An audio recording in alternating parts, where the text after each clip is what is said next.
नमस्कार किसान भाइयों, आज के इस वीडियो में आपका स्वागत है। दोस्तों, जब आप अपनी पहली फसल लगाते हो उसके जर्मिनेशन के बाद या फिर आपने ट्रांसप्लांटेशन किया है तो उसके ट्रांसप्लांटेशन के बाद आपको पहला फसल में पहला स्प्रे कौन सा डालना है, ये बहुत बड़ी समस्या लगती है। क्योंकि आपको पता नहीं होता है कि आगे जाकर कौन से डिसीज़ आने वाला है या फिर कौन सा इंसेक्ट अटैक करने वाला है। तो ये पता ना होने के बावजूद आप अपने फसल में एक प्रिवेंटिव अच्छा वाला स्प्रे करना चाहते हो। तो ऐसे में तो आपकी पत्तियां भी कोमल होती है, तो आपको डर भी सताता है कि भाई कहीं स्कॉर्चिंग ना आ जाए। तो ऐसी सिचुएशन में आपको कौन सा स्प्रे, किसी भी फसल में पहला स्प्रे कौन सा लेना चाहिए, इसी समस्या का समाधान देने के लिए बनाया आज का ये वीडियो। तो आज के इस वीडियो के लिए एक लाइक तो बनता ही है। और ज़्यादा देर ना करते हुए, मैं हूँ दिव्यराज और आप देख रहे हो अन्य निर्माता। चलिए शुरुआत करते हैं आज के वीडियो की। तो दोस्तों, आज के इस कॉम्बिनेशन में हम इस्तेमाल करने वाले यूपीएल कंपनी का साप, टाटा एलिस कंपनी का टाटा मानिक जिसमें एसिटामाप्रिड आता है, और एक इसी के साथ में हम इस्तेमाल करने वाले टी-स्टेन कंपनी का ग्रीन मिरेकल। तो इस कॉम्बिनेशन के बाद कंटेंट से लेकर कीमत और डोज तक आपको जानकारी आगे मिलने वाली है। अभी हम जानते हैं कि इनमें कंटेंट क्या आता है। तो यूपीएल कंपनी का जो साप आता है उसमें आता है कार्बेंडाजिम 12% प्लस उसमें आता है मैंकोजेब 63% डब्ल्यूपी फॉर्मुलेशन, डब्ल्यूपी यानी कि वेटेबल पाउडर फॉर्मुलेशन आता है। ये रैलिस कंपनी का जो टाटा मानिक बोला यानी कि जिसमें आता है आपका एसिटामाप्रिड 20% एसपी फॉर्मुलेशन में, और उसी के साथ टी-स्टेन कंपनी का भी ग्रीन मिरेकल आता है जिसमें आता है फैटी एसिड। तो इन तीनों के कॉम्बिनेशन में जो भी कंटेंट आते हैं वो आपने अभी अच्छी तरीके से सुन लिए।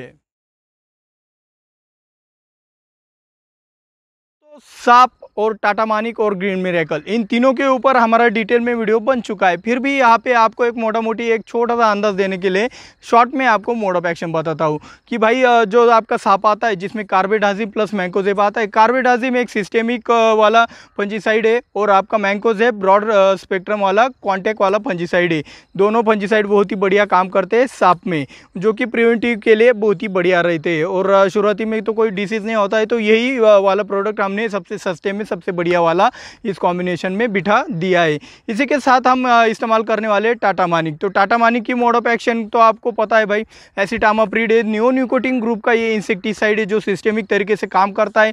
इंसेक्ट को बहुत ही अच्छी तरीके से किल करने का काम भी ये आपका टाटा मानिक करता है, और इसके दाम भी कम है। तो मैंने सोचा कि भाई इतना बड़ी वाला प्रोडक्ट इस जगह पे बहुत ही अच्छा रहेगा। और इसके साथ ही मैं ग्रीन मिरेकल का भी इस कॉम्बिनेशन में इस्तेमाल किया है। क्यों किया है भाई, अगर कोई स्ट्रेस होगा, अगर आगे आने वाला स्ट्रेस होगा, देखो भाई आपकी जब जड़ें या फिर आपका जर्मिनेशन अभी अभी हुआ होगा, तो वो स्ट्रेस में अगर चला गया तो वो पौधा मर जाता है। तो वो पौधा मरे ना, इसलिए मैंने इस कॉम्बिनेशन में ग्रीन मिरेकल का भी इस्तेमाल किया है। तो ग्रीन मिरेकल में जो फैटी एसिड आता है, तो वो फैटी एसिड क्या करता है, फसल को स्ट्रेस में जाने से रोक देता है। तो साप, टाटा मानिक और आपका ग्रीन मिरेकल, ये जो कॉम्बिनेशन है जिन जिन कीटकों के ऊपर या फिर डिसीज़ के ऊपर काम करता है, उनकी इमेजेस आप अभी स्क्रीन के ऊपर देख रहे हो। तो ये लगभग सभी रॉट के ऊपर बहुत ही बढ़िया तरीके से काम करता है, चाहे आपका फ्रूट रॉट हो या फिर रूट रॉट हो या फिर कोई भी रॉट हो। तो ये रॉट के ऊपर बहुत ही बढ़िया काम करता है। ये लीफ स्पॉट के ऊपर भी बहुत ही बढ़िया तरीके से काम करता है। ये पाउडरी मिल्ड्यू के ऊपर भी बहुत ही बढ़िया तरीके से काम करता है, जिसकी इमेज आप अभी स्क्रीन के ऊपर भी देख रहे हो। ये डाउनी मिल्ड्यू के ऊपर भी बहुत ही बढ़िया काम करता है, लेकिन प्रिवेंटिव में करता है, आप इसको क्यूरेटिव में इस्तेमाल ना करें। और ये ब्लास्ट के ऊपर भी काम करता है। तो ब्लास्ट आपके उसकी भी इमेज आप अभी स्क्रीन के ऊपर देख रहे हो। ये ब्लाइट यानी कि अर्ली ब्लाइट हो गया, फिर आपका लेट ब्लाइट हो गया, तो उसके ऊपर ये प्रिवेंटिव में भी बढ़िया काम कर जाता है। ये आपके इसके साथ ही ये कीटकों के ऊपर भी बहुत ही बढ़िया काम करता है। ये कॉम्बिनेशन कह रहा हूँ क्योंकि इसमें आपका एसिटामाप्रिड भी आता है। तो ये जो एसिटामाप्रिड है ये आपका एपिड्स के ऊपर बहुत ही बढ़िया तरीके से काम करता है। ये जो कॉम्बिनेशन है आपके जैसिड्स के ऊपर भी बहुत ही बढ़िया तरीके से काम करता है। उसी के साथ में ये वाइट फ्लाई के ऊपर भी बहुत ही बढ़िया काम करता है। साथ ही साथ ये थ्रिप्स के ऊपर भी प्रिवेंटिव में बहुत ही बढ़िया तरीके से काम कर जाता है। तो इतने ये जो कॉम्बिनेशन है इतने डिसीज़ और इंसेक्ट के ऊपर बहुत ही बढ़िया तरीके से काम करता है। तो दोस्तों, इस कॉम्बिनेशन का इस्तेमाल आप किसी भी फसल में बेझिझक कर सकते हो, चाहे वो आपकी फसल सब्जी वर्गीय हो या फिर चाहे वो फसल आपकी बागवानी वाली फसल हो या फिर फल वर्गीय फसल हो। तो किसी भी फसल में आप बेझिझक इसका इस्तेमाल कर सकते हो। मैं आपको यहाँ पे नाम लेके कंफ्यूजन पैदा नहीं करना चाहता, आप बेझिझक किसी भी फसल में इसका इस्तेमाल कर सकते हो। तो दोस्तों स्टेज के बारे में बताया कि किस स्टेज में आप इस कॉम्बिनेशन का इस्तेमाल कर सकते हो। लगभग 3 पत्तियों से लेकर आप हार्वेस्टिंग तक इस कॉम्बिनेशन का इस्तेमाल बेझिझक कर सकते हो। लेकिन आपको फ्लावरिंग स्टेज छोड़कर इसका इस्तेमाल किसी भी स्टेज में आप करते हो तो आपका कोई नुकसान नहीं है। लगभग मैंने जो ये स्टेज बताई है, आपको 3 पत्तियाँ आने से पहले आपको इस कॉम्बिनेशन का छिड़काव आपके फसल में नहीं करना है।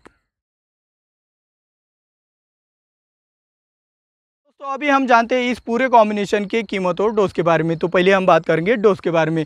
तो आप साप ले सकते हो 200 लीटर पानी के लिए 250 ग्राम, आप टाटा मानिक ले सकते हो 200 लीटर पानी के लिए 100 ग्राम, और आप ग्रीन मिरेकल ले सकते हो 200 लीटर पानी के लिए 500 मिली। 15 लीटर पानी में अगर छिड़काव करना चाहते हो तो 15 लीटर पानी के लिए आप साप ले सकते हो 20 ग्राम।